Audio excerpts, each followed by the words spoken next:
بسم اللہ الرحمن الرحیم۔ السلام علیکم۔ کورس ود راشد میں خوش آمدید۔ الجھے ہوئے ذہنوں کو سجدے سلجھا دیتے ہیں۔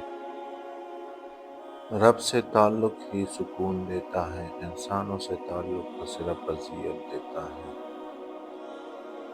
اگر کبھی کسی چیز کا غرور آنے لگے تو ایک چکر قبرستان کا لگا لیا کرو، وہاں آپ سے بھی بہتر انسان مٹی کے نیچے دفن ہے۔ اور تقدیر اللہ کے ایک اشارے پر بدل جایا کرتی ہے۔ تم یقین تو رکھو، وہ بہتر لے کر بہترین دے گا۔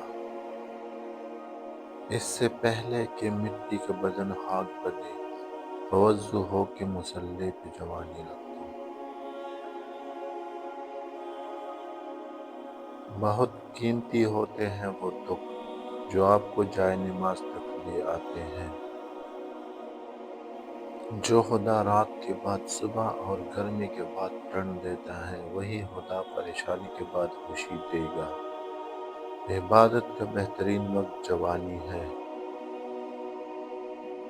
جب یقین کی ڈور اللہ پر چھوڑ دی جاتی ہے تو پھر اللہ اپنے وہ راستے پہلے ہی بنا دیتا ہے، لیکن عطا صرف بہترین وقت پر کرتا ہے۔ درود پاک ایسی تجارت ہے جس میں کسی قسم کا خسارہ نہیں۔ صلی اللہ علیہ وسلم۔ بہت پریشان ہوں لیکن مطمئن ہوں کہ اللہ سب دیکھ رہا ہے۔ رب وہاں سے دروازے کھولتا ہے جہاں سے سوچا بھی نہیں ہوتا۔ نصیب کا لکھا مل کر رہتا ہے، کب کہاں کیسے سب میرا رب جانتا ہے۔ اور جن کو اپنے رب پر بھروسہ ہو، وہ وقت اور حالات سے شکایتیں نہیں